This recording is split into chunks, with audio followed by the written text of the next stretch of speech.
Esse é o terceiro vídeo da nossa primeira semana de curso, e vai ser também a deixa para a abertura do nosso fórum lá no SIGA, onde a gente vai poder conversar um pouquinho mais sobre os temas que apareceram aí nos vídeos anteriores. O propósito aqui é falar com vocês um pouco sobre a crítica literária hoje, né? E isso abre uma série de indagações, uma série de inquietudes a respeito do que é a crítica hoje, como ela circula, quem a produz, como ela se manifesta, como ela se desenvolve, quem lê crítica literária e como lê essa crítica, né, com que interesse, com que objetivo as pessoas se aproximam da crítica literária, bem como articulações da crítica literária com o mercado, com a universidade, com a imprensa, né, questões que obviamente a gente não vai esgotar hoje, mas que vão pelo menos ser colocadas para que a gente vá retomando, né, nos fóruns, mas também nas próximas aulas que vão falar especificamente de determinados veículos de crítica literária, e isso espero que isso vá se aprofundando até a apresentação dos trabalhos de vocês lá no final de janeiro, ok? O nosso guia inicial para essa discussão, o texto do professor Alfredo Bose, está reunido nesse livro, é um livro em homenagem ao Antônio Cândido, a partir de um evento realizado em São Paulo, em 98. Então, é um texto que já tem uma distância histórica, né? E como ele aborda uma questão que é do presente, do contemporâneo, obviamente essa distância aí de 20 e poucos anos, ela forçosamente nos faz reavaliar algumas das afirmações, alguma das avaliações que o Alfredo Bose faz nesse ensaio, mas acredito que ele continua sendo assim instigante pelas questões que coloca e pelos dois principais caminhos que ele indica ali como marcas dessa reflexão intelectual vinculada à literatura no nosso tempo, ok? Professor Alfredo Bose, figura importantíssima da crítica literária, do pensamento brasileiro, né? Infelizmente falecido ano passado por conta da Covid, uma perda muito, muito forte. E quem ainda não leu o ensaio, é importantíssimo que leia antes de acompanhar o vídeo, claro, né? Então, para aí, vai lá voltar para o texto. E, como eu disse, esse ensaio faz parte de um evento em homenagem ao Antônio Cândido, né, outro crítico brasileiro fundamental, que vocês certamente leram e vão ler.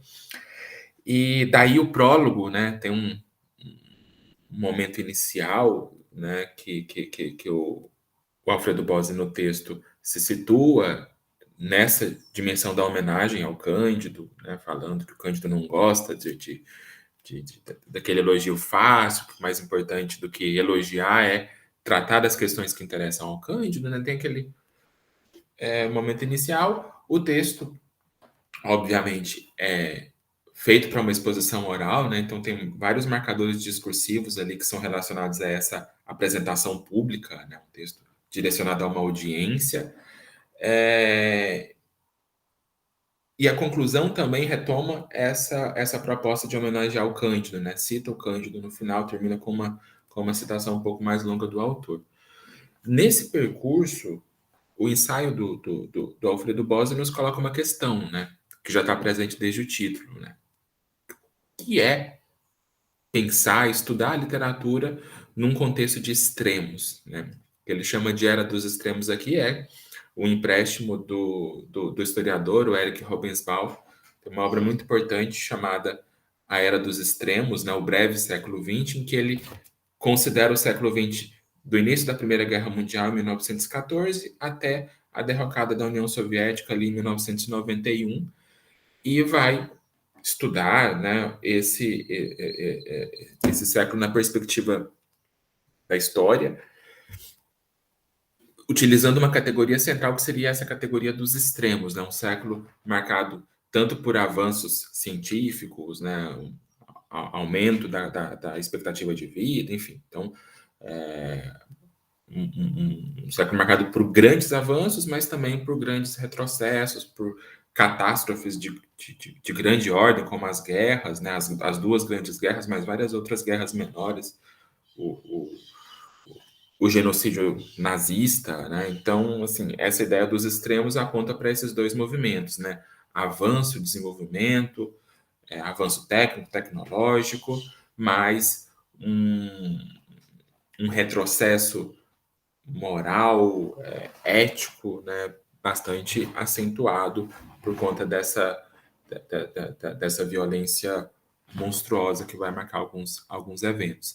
Aproveitando então essa imagem dos extremos, né, das polaridades dos polos que marcam o século XX, o Alfredo Bose vai refletir já no final do século, então ali no momento de virada para o século XXI, sobre a situação da crítica literária nesse contexto. Ele parte de uma indagação que merece ser destacada, né? Ele se pergunta logo no início o que estaria acontecendo com a cultura letrada no universo aparentemente caótico que se dá aos nossos olhos neste fim de milênio? Haveria um eixo de polaridades mais visível ou mais significativo? Haverá algum método nesta loucura?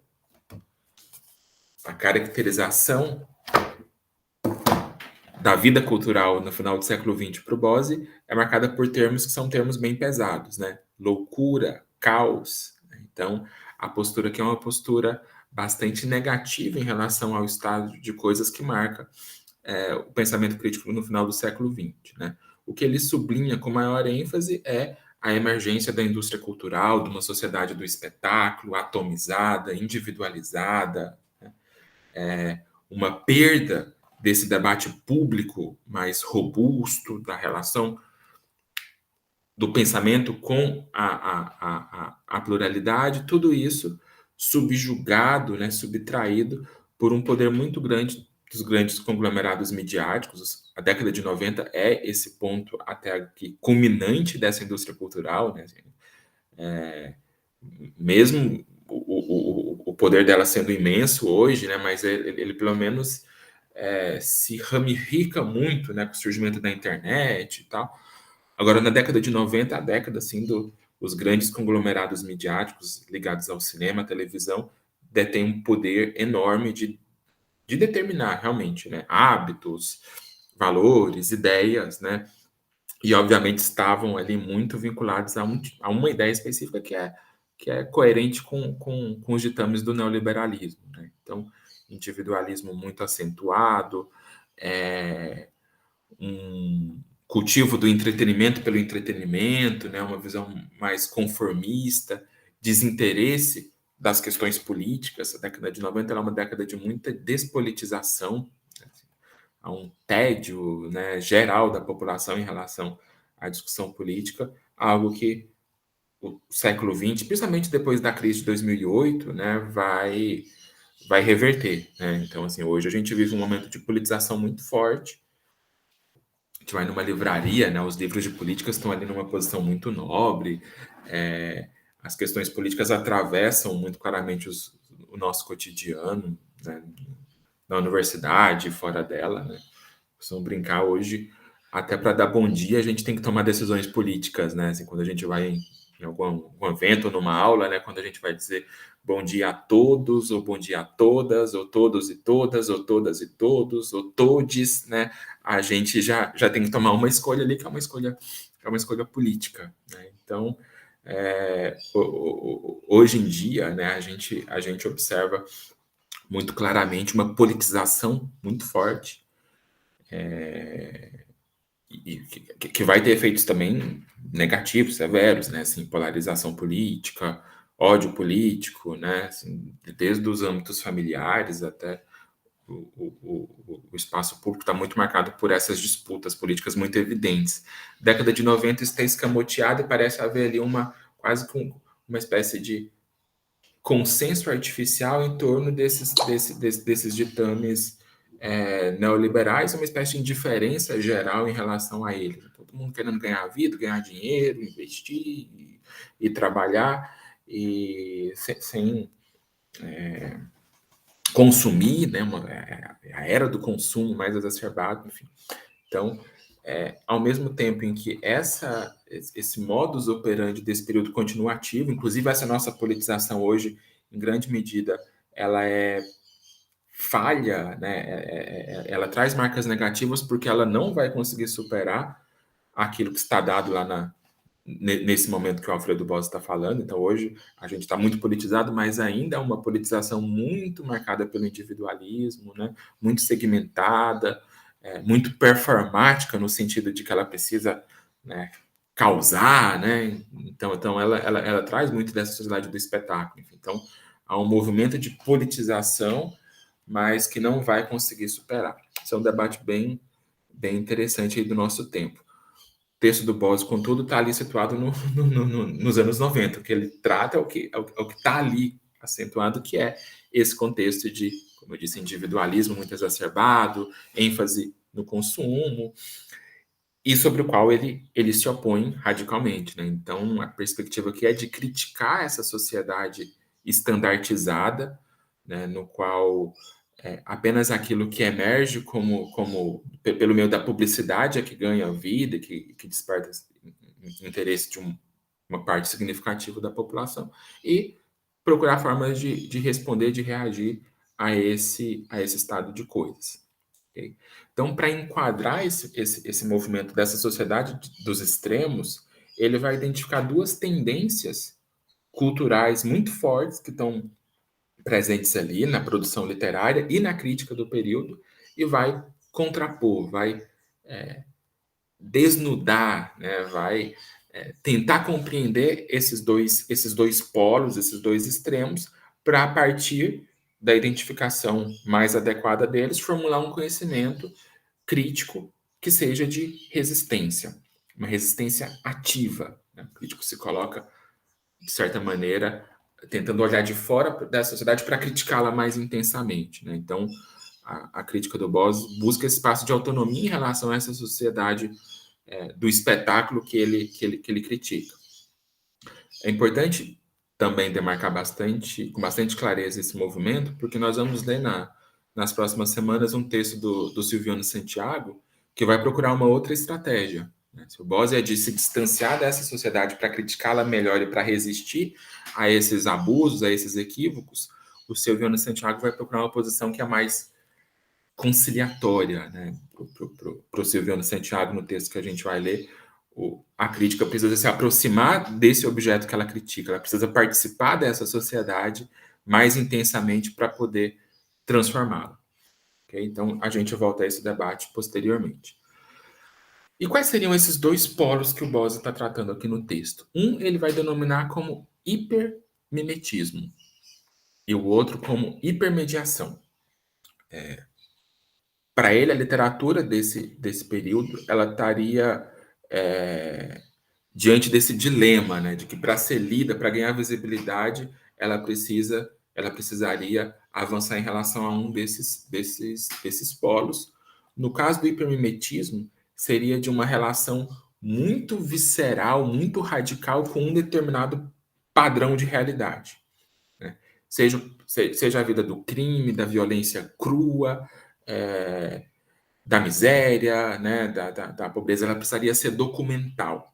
Né? Daí o hiper, né? Ela precisaria estar muito subordinada a um determinado da realidade, né? Como se ela gritasse, né? Isso é verdade, isso é o nosso mundo, né? Isso existiu. Ou uma experiência que ajuda a ilustrar isso, né? Quando a gente vai ao cinema, assiste um filme e tal, e aparece ao final, baseado em fatos reais, e aí a gente começa a chorar, porque esse apelo de realidade, né? Essa noção de que aquilo não é ficção, teria um peso, né, espetacular que atrai o leitor. E aí, ele não é muito de citar obras, né? Ele critica muito enfaticamente, mas até para não cair, para o texto não ser reduzido à polêmica, ele não vai citar exemplos, enfim, acredito que seja para não desviar muito o assunto, para uma antipatia com certos autores, mas a gente pode situar muitas obras desse período, né? Muitas e muitas mesmo, que teriam essa marca, né? Sejam obras testemunhais, livros, reportagens, né, romances toda a geração do romance brutalista, né, Rubem Fonseca, tantos outros autores que vão explorar esse universo do crime.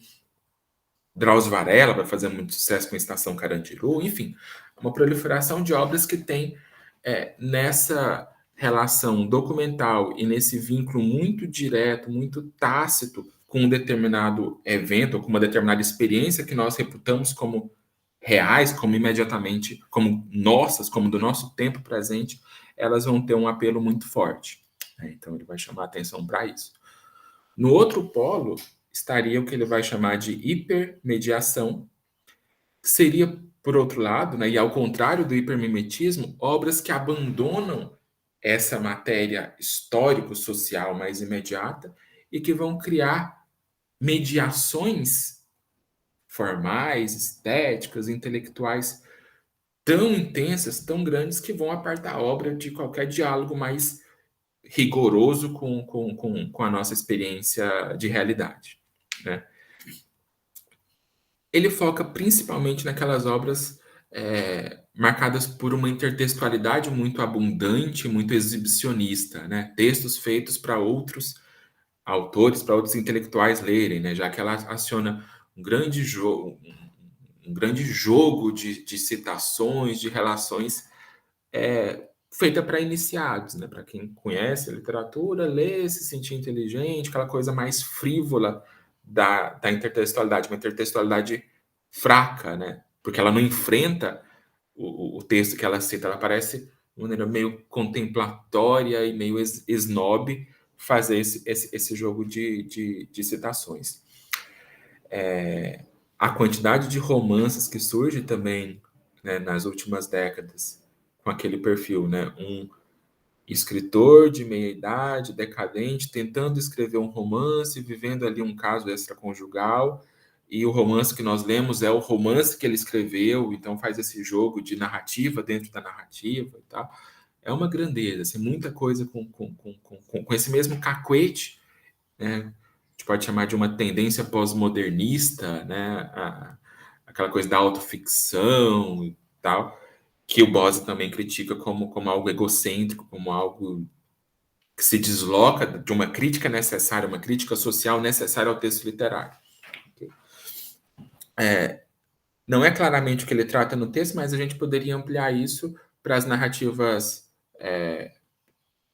maravilhosas, fantásticas, né, que também vão ser muito, vão conhecer um sucesso de público, um sucesso mercadológico muito grande ali na virada, né, final dos anos 90 e começo do século XX. A gente vai ter aquele boom, Harry Potter, Senhor dos Anéis, que depois vai se projetar em tantas outras narrativas que vão explorar também muito essa marca do imaginário, lugares muito distantes do nosso, né, coisa da distância e de uma fabulação que trata de lugares exóticos, enfim. Então, esses seriam os dois polos que o Bose critica, né? Seja realidade demais, uma realidade embrutecida e muito documental, sem uma mediação estética indispensável para toda obra literária, né? Então, aquela coisa muito crua, muito direta, ou essa mediação excessiva na qual a realidade se dilui, né? O mundo social se dilui nessa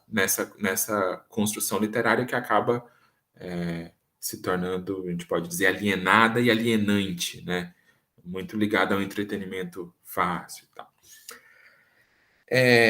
Um exemplo, já do mais recente, inclusive, 2015, 2016, se não me engano,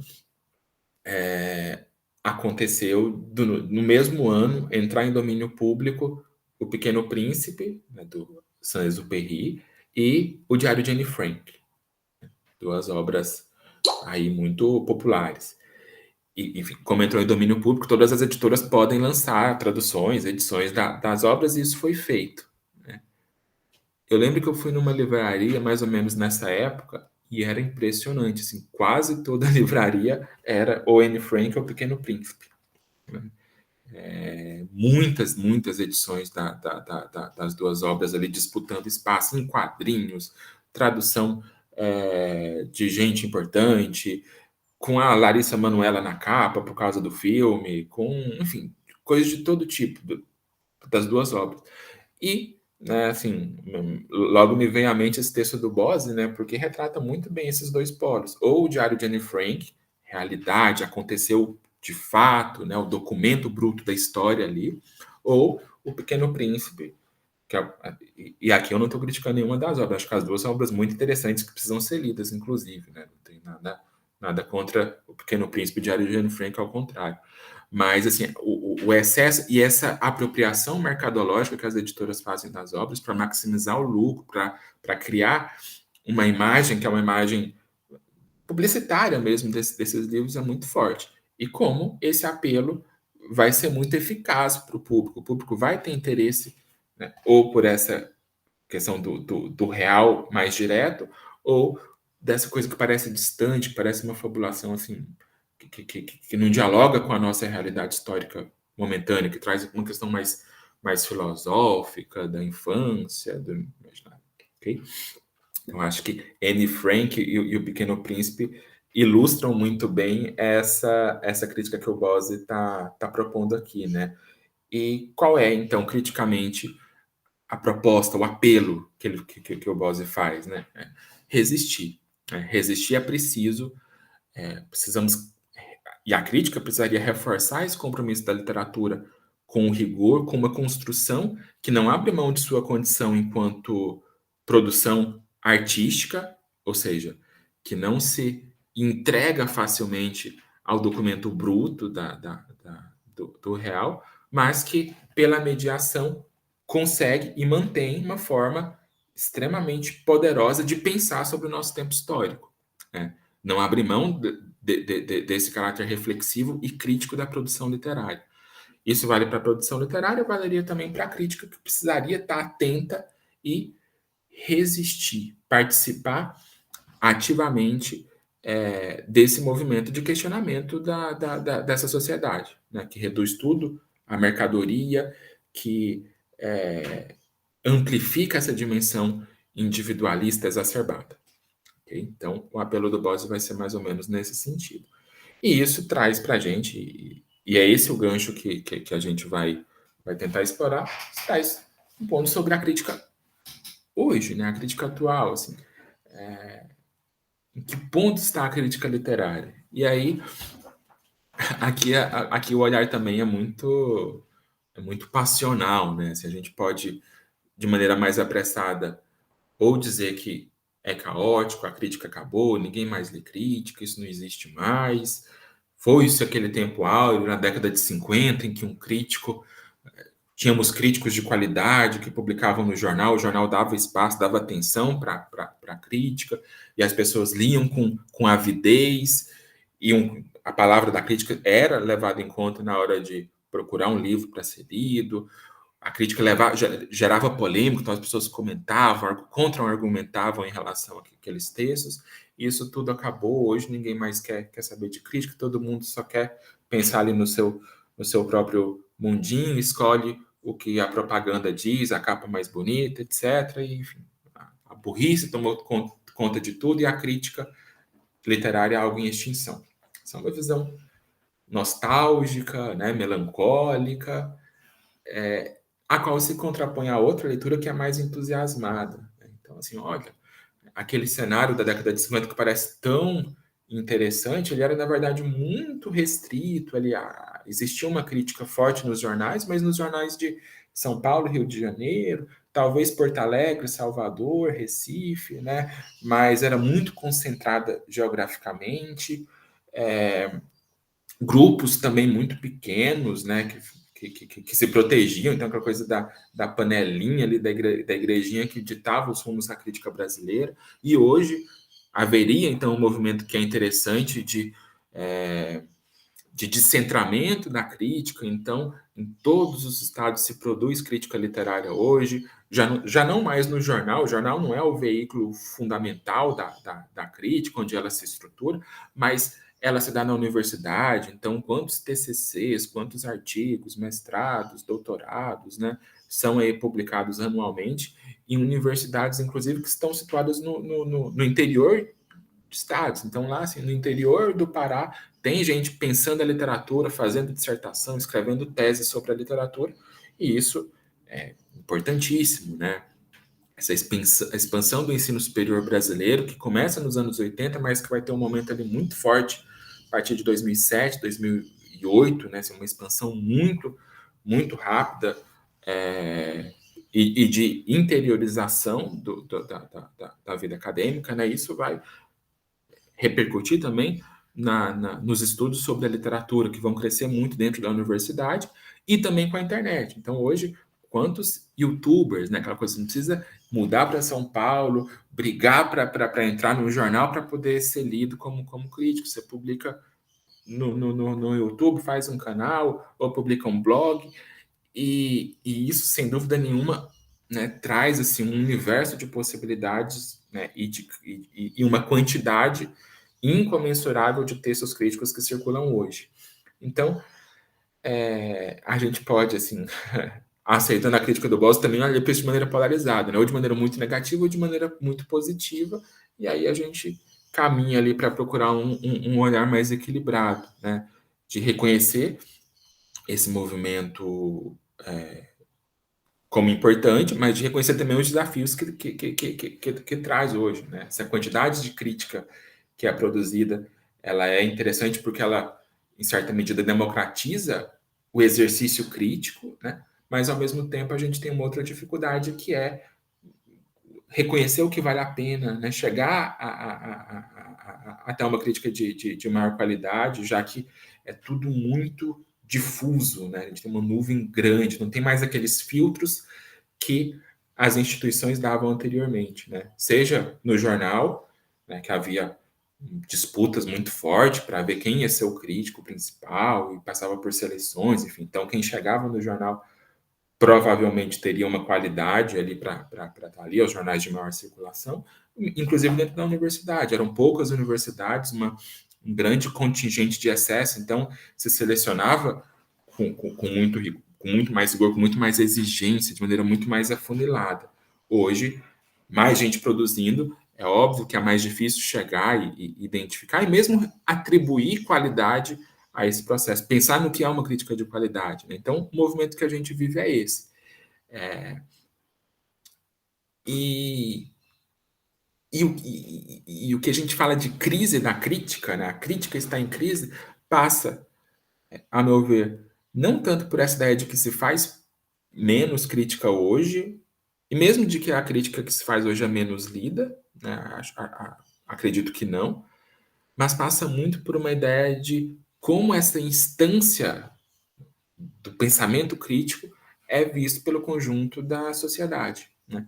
E aí que a gente entra num problema, porque permanece uma caricatura do gesto crítico que, que, que, que vem muito desse período dos anos 80, 90, que vem muito desse olhar muito negativo da indústria cultural para a crítica. A crítica foi uma reguladora, uma mediadora dessas produções, né? A crítica literária manteve ali uma posição, como o Bose defende, né? Muitas vezes enérgica, de negação desses princípios superficiais e descartáveis da indústria cultural, e, obviamente, como uma forma de defesa e de ataque, essa indústria cultural vai representar de maneira muito caricata essa ideia da crítica.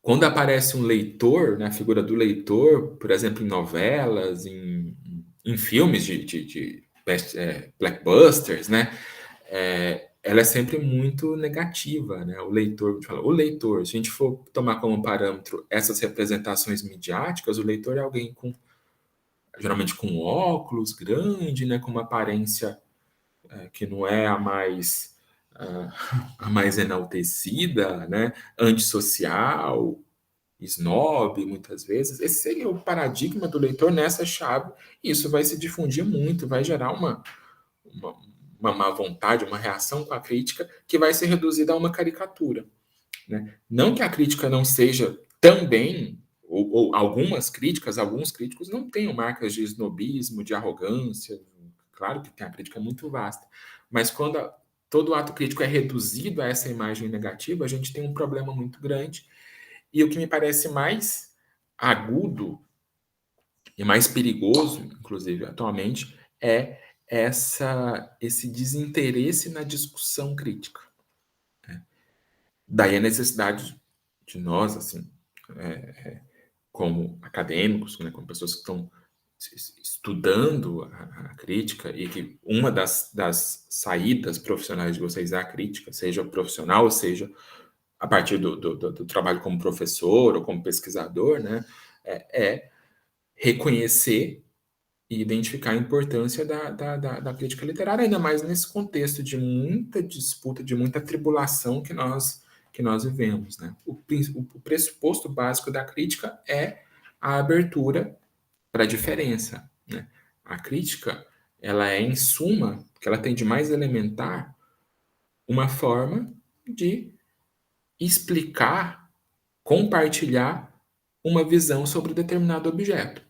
Né?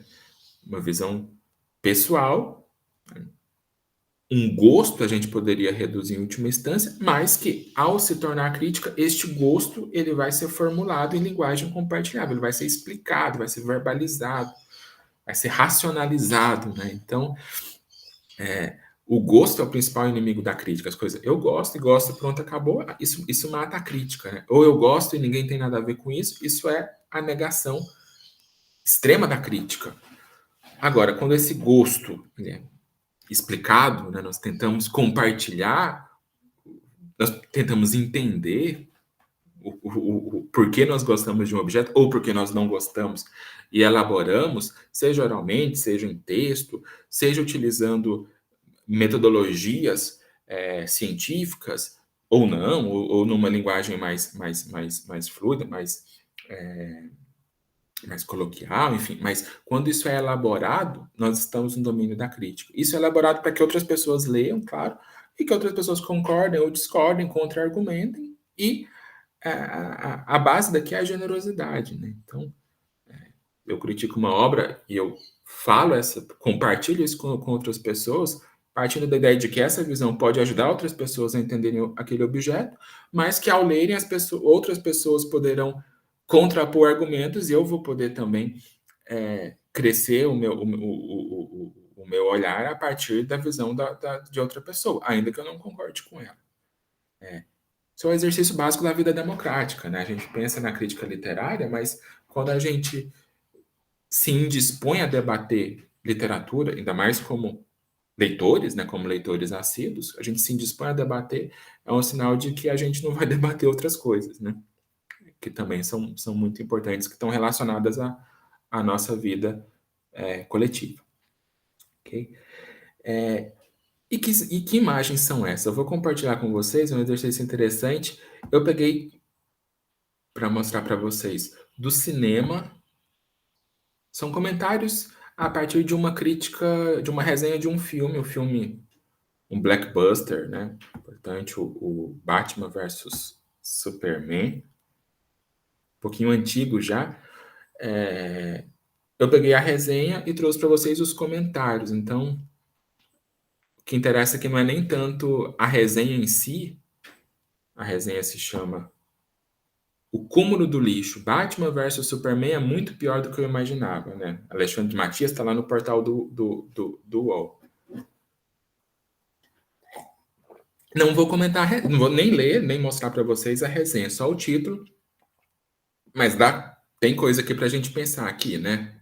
O título chamativo, provocativo, caça-clique, né? Coisa muito agressiva até, né? Esse título exorbitante já para causar polêmica, para chamar os defensores para ler a página. Então, assim, como a crítica nesses veículos de mercado, né? Ela vai adequando e encontrando ali estratégias para alcançar um interesse que é econômico, que não é intelectual, né? Econômico. Assim, o título aqui certamente já chama para esse embate, já gera ali uma animosidade do leitor que gosta do filme para contra-argumentar de maneira já mais exaltada, mais calorosa.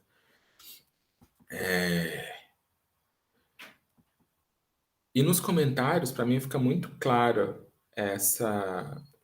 esses equívocos no modo como como boa parte, né, da população vê o ato crítico. Né? É quase que um bingo na crítica literária. Quais são os estereótipos mais abundantes? Boa parte deles estão aqui nos comentários. que é sempre bom lembrar, né? Caixa de comentário de UOL, de Globo, de Folha, nunca leia, né? Porque realmente é o esgoto da internet, é um lugar sempre de uma linguagem muito violenta, muito agressiva, e aqui não é diferente.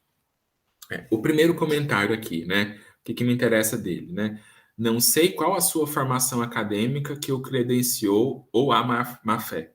Então, a resenha faz uma crítica ao filme, aponta os problemas do filme, por que que o sujeito não gostou, por que que achou ruim o filme, né? Achou um lixo, até muito ruim, e alguém que discorda da crítica rebate, não questionando os argumentos. Isso para mim é o principal ponto aqui. Quase nenhum desses comentários que eu vou elencar aqui, e é na ordem, eu não selecionei, assim, eu selecionei alguns, copiei e colei, mas não tem uma edição eu não selecionei os piores, eu selecionei uma parte dos comentários. E todos eles, com exceção de um ou dois, não há nenhum contra-argumento, não é? Eu discordo que é um lixo por conta disso, o filme é bom. Praticamente não há isso, né? Que seria uma resposta, digamos, mais saudável, né? Discordo de você e apresentar respeitosamente uma visão contrária para que o debate se desenvolva. Aqui não, é tudo questionamento, raiva, né? Desqualificação pessoal do crítico, né? O que a gente chama de argumento ad hominem. Né? Então, eu não critico os argumentos, eu critico a pessoa. Não sei qual formação acadêmica que o credenciou a ser crítico, não sei se é má fé, né? Lamentável que a internet dê voz a pessoas com esse nível de argumentação. A censura, né?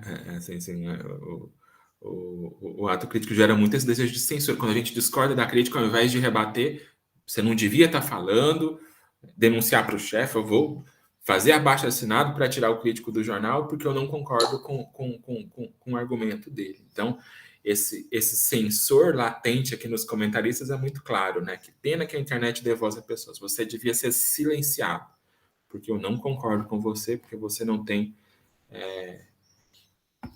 qualidade moral para estar falando sobre as obras. Né?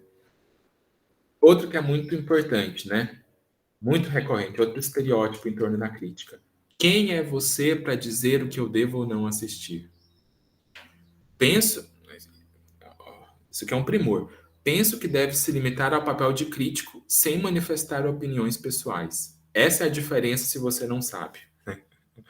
É até divertido, porque tem uma afirmação. Essa é a diferença se você não sabe. Muita certeza, né? Assim, né? Isso é genial de comentário de internet. Todo mundo muito embebido nas suas próprias certezas, convicções muito fortes, inclusive quando dizem besteiras terríveis, como é o caso aqui, né? Penso que deve se limitar ao papel de crítico sem manifestar opiniões pessoais. Essa é a diferença, se você não sabe. Ora, se limitar ao papel de crítico sem manifestar opiniões pessoais. O que a pessoa pensou assim? Porque a crítica é a manifestação fundamentada de uma opinião pessoal. Aquele mito do crítico que é isento, né, que fala de uma posição superior lá de cima, isso não existe há muito tempo, né? Ninguém acredita mais nisso e já há bastante tempo, não é nem algo aí das últimas décadas, não. A crítica é a manifestação embasada, fundamentada de uma opinião pessoal. Né? Claro que ela não se resume, não se reduz a essa questão do gosto, como eu disse, mas ela parte dessa opinião pessoal para se transformar num discurso argumentativo, reflexivo. Né? Mas aqui essa ideia de que o crítico não deve omitir opinião pessoal, a ideia de uma crítica objetiva, descritiva apenas, né? que não atribui valor. E essa Desculpa, deixa eu desligar aqui. E essa outra imagem. Quem é você para dizer o que eu devo ou não devo assistir? Provavelmente ninguém, assim, nenhum crítico diz você deve ou não deve ver, né? É uma sugestão, é uma visão, é um olhar sobre isso e não uma ordem, né? Mas é essa sensação de se sentir na defensiva, né? Então o leitor não fica irritado. Quem é você? É, coisas do tipo, você deveria virar roteirista profissional, né? Perdi meu tempo lendo isso aqui, ou tem outra aqui. Em vez de criticar, faz um filme melhor. Esse é um outro estereótipo fortíssimo, né? A ideia de que o crítico é alguém que não conseguiu ser ou escritor, ou nesse caso, cineasta, né? Então, a ideia de que alguém que não, na impossibilidade de fazer um produto artístico de qualidade, ganha a vida criticando, reclamando das outras pessoas, né? Isso é o beabá, assim. E aí, para nós que somos estudantes de letras, é meio triste, porque a mesma coisa falam de professor, né? Ah, quem sabe faz, quem não sabe ensina, né? Assim também. Então, estamos muito mal nessa reputação, porque se a gente for ver esse clichê, esse lugar comum aí do pensamento médio, a gente se tromba frequentemente com essa imagem. Ora, o crítico é alguém que deveria ir lá e fazer melhor? O crítico, ele precisa fazer melhor para poder criticar? Eu só posso criticar algo que eu fiz melhor? Não, né? Não. A ideia da crítica não parte do pressuposto de que quem critica sabe ou faz melhor do que aquilo que está feito. Parte da ideia de que se manifesta uma visão, como eu falei, né? De dar uma opinião e fundamentar, e explicar. Muitas vezes o crítico, e aí o trabalho do crítico não é simples, ele é complexo também, porque passa pela sensibilidade de tentar demonstrar, de ler com agudeza, de ler de maneira complexa, de embasar uma visão. Isso é difícil, articular ideias, né? Criar um texto que seja um texto que expresse bem uma determinada visão, isso é uma formação. O crítico precisa estudar, precisa praticar, precisa se preparar para atuar dessa maneira. Então, é um trabalho diferente. O trabalho do escritor, do artista, é muito diferente do trabalho do crítico. Mobiliza conhecimentos diferentes, técnicas diferentes, habilidades diferentes, né? Então, a ideia de para criticar, eu não preciso fazer melhor, né? Não. Assim como o escritor também, ao escrever, ele não precisa entender tecnicamente da literatura como um teórico da literatura, né? Muitas vezes o escritor utiliza outros recursos, outras habilidades ali para chegar ao seu objetivo, para construir seu trabalho.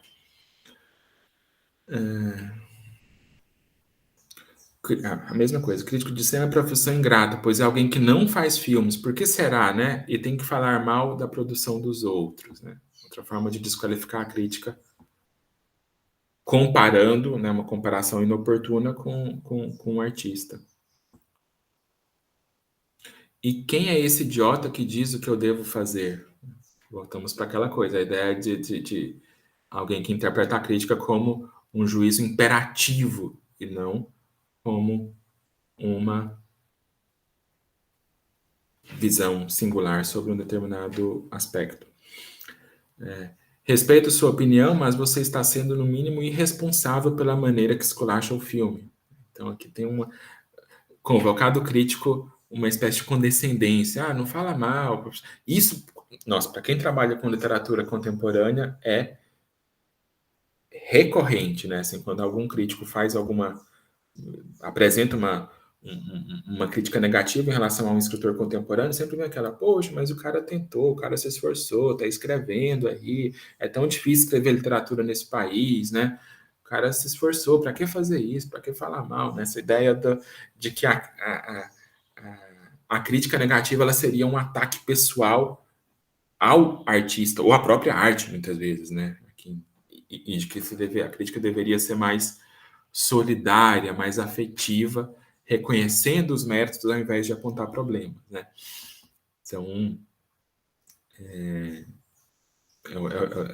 é outra questão que me parece também muito equivocada, né? Assim, apontar problemas, apontar questões negativas é também importante para a reflexão, né? A gente não pode ser condescendente ao extremo, né? Precisamos, se a gente não gostou, se você leu, você achou que não é interessante, se manifesta até para gerar parâmetros de comparação com outras obras que são obras de qualidade. A crítica participa dessa construção dos parâmetros de qualidade, né? Então, não esperem do crítico essa docilidade, né? O crítico não pode ser dócil. O que não torna necessariamente aquela imagem, outra imagem caricata do crítico mal-humorado, né? Que não gosta de nada, arrogante e tal. Também vamos superar mas superar essa imagem sem recair nessa do crítico que está ali só para elogiar, só para aplaudir tudo. Eu vou, já falou bastante, eu vou parar por aqui. Tem várias outras que é divertidíssimo, mas o último aqui, né, que é que é uma resposta, vamos dizer assim, saudável, esperada, né, para o ato crítico, né? Alguém que contra-argumenta, diz: assisti o filme com a minha cunhada, ela não tem. Para mim, o filme é bom, mas o crítico tem razão em alguns pontos. No começo do filme, mostra tudo novamente, após a morte dos pais do Bruce, sem necessidade, pois todo mundo já viu em alguma sequência do Bart, então vira ladainha de novo. Gostei da briga dos dois, foi bem natural, pois nesses filmes é uma argumentação simples, né? Bastante pessoal, não tem nenhuma pretensão aqui, mas é alguém que comenta a crítica do texto, concordando com algumas coisas, discordando de muitas outras, numa linguagem tranquila, né, sem nenhuma agressividade, sem nenhuma violência aqui, e que traz um outro olhar para o filme. Quem tiver interesse em ler, pode ler, ajuda a refletir sobre também a crítica principal que está lá, e, enfim, e vida que segue, né? Então aqui é um exemplo do que a gente se espera, do que a gente pressupõe quando se faz crítica literária, esse tipo de debate, não essas polêmicas explosivas e inúteis no final das contas, né? Que só traz essa retórica mais agressiva. Bom, já vou fechar isso aqui, a gente já caminha para o final. Como eu falei hoje, uma característica do nosso contexto de crítica literária hoje é a diversidade. A gente sai daquele paradigma em que a crítica existia em alguns jornais de ponta, em algumas universidades de ponta, de excelência, e hoje a gente tem um cenário de dispersão, de difusão, né? E vai marcar não só uma crítica acadêmica que se desenvolve no país todo, em vários lugares, com diversos interesses, diversas perspectivas, mas também no espaço da imprensa também, os grandes jornais diminuíram muito, como a gente vai estudar depois, o espaço para crítica literária nos últimos anos, mas a gente tem vários outros veículos de imprensa, revistas, né, suplementos que vão surgindo pelo país e principalmente a internet. Né? A internet ela abre um leque muito amplo de crítica e nós precisamos separar duas coisas daqui para frente para a gente não tratar indistintamente as duas coisas, não sobrepor uma a outra. Né? Primeiro, a gente tem um ato crítico. Né? Esse ato crítico como eu tenho dito, a apresentação fundamentada, né, a verbalização de uma impressão pessoal a respeito de uma obra. Né? Então, uma obra me impactou, né? Seja porque eu gostei, seja porque me incomodou, seja porque eu fiquei revoltado, a obra desperta um sentimento, uma impressão de leitura. Quando nós nos colocamos a refletir, a verbalizar e a expressar essa nossa visão, colocar isso em palavras, a gente está fazendo crítica. Isso é um ato crítico. Difícil alguém que não faça um ato crítico, né? Assim, quando a gente conversa com um amigo sobre um livro que nós lemos, leia, que é muito bom por conta disso, isso é um ato crítico. Né? Então, essa seria uma primeira acepção, digamos, mais genérica do crítico. Por outro lado, nós temos a crítica literária enquanto instituição. Aí sim a gente tem um dos domínios dos estudos literários, e essa crítica ela é feita subsidiada por um método fundamentada em uma determinada perspectiva teórica e é feita por um profissional, alguém que estuda, que demonstra um conhecimento, né, que mobiliza uma linguagem ali, que é uma linguagem mais especializada, mais técnica, embora não necessariamente hermética, né? E que faz esse trabalho. Então, essa é a diferença. Quando a gente fala do ato crítico em geral, que todos nós temos e fazemos, da crítica literária enquanto institucionalização de um determinado discurso sobre a literatura. Obviamente, os dois são importantes, obviamente, nos interessa muito no curso pensar nesse ato crítico de maneira mais horizontal, mas, claro, a nossa preocupação primordial vai recair sobre a crítica enquanto essa crítica institucionalizada, alguém que tem um determinado respaldo social, né, que cumpre uma determinada função na sociedade de criticar, de elaborar, de pesquisar, de escrever sobre essas críticas, ok? E hoje a gente vê que esses dois domínios eles vão se encontrando muitas vezes, né? Já que principalmente a internet possibilita muito que qualquer um que esteja apto a fazer um ato crítico, né? Ele compartilhe, elabore, organize e divulgue essas suas reflexões críticas no espaço digital. Ele se torna um crítico por isso, né? Pensar, por exemplo, no fenômeno dos YouTubers, que também é um fenômeno muito vasto. Vários canais, né, em que leitores que não são profissionais, não são muitos deles, né, assim, alguns vivem disso, alguns são estudantes de letras ou formados em letras, mas muitos não são amadores, né, e comentam literatura, né, comentam suas impressões de leitura, os livros que não gostaram, alguns YouTubers com apelo mercadológico mais forte, né? Aquela coisa de abrir o livro que chegou, de mostrar a edição, coisa de contemplação do produto, livro como mercadoria, enfim, coisa de todo tipo, vários níveis, e colocam um impasse, né? Assim, são pessoas que são ouvidas, que alcançam um público grande, né? Os booktubers. Como que a gente situa, né? Eles estão nesse meio intermédio, né, entre esse ato crítico genérico e uma institucionalização, né, uma profissionalização crítica, ainda que muitos deles não tenham e não tenham interesse em ter uma formação acadêmica mais sólida, né? Então isso traz um impasse, traz uma questão que é nova, que é instigante para a gente pensar hoje. Nas redes também, o ato crítico também se manifesta em diversos gêneros discursivos, né? Então, a crítica do Booktuber, que é uma crítica que é oralizada, né, que é feita para ser apresentada oralmente, tom de conversa, informal. A gente tem a crítica tradicional, né, escrita, sistemática, feita numa linguagem mais especializada. A gente tem até o meme. O meme é também uma forma de crítica, né? Aqui, esse é um meme literário, né? Larga essa caneta, Graciliano Ramos. Você não vai matar a cachorra-baleia. É uma brincadeira, é um xiste, né? A imagem aqui é cômica, mas que traz aqui uma leitura crítica de que em Vidas Secas, né, a morte da baleia é uma passagem extremamente comovente, é difícil não se emocionar com ela.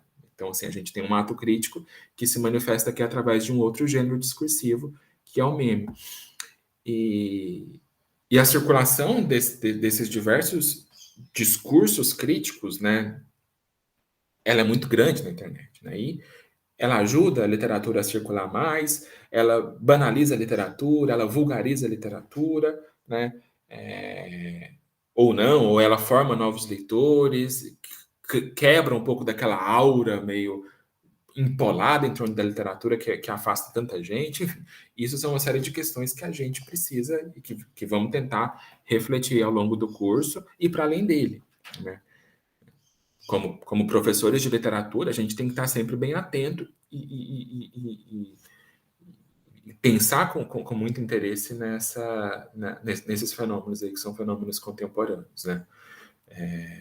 Então, a deixa agora pro fórum da semana é justamente que vocês comentem quais são os hábitos de vocês em relação à crítica literária. Tá? Vocês acompanham algum blog, algum booktuber, leem alguma revista com frequência? Quando vocês vão escolher uma obra literária, vocês se pautam na opinião de algum crítico ou não, né?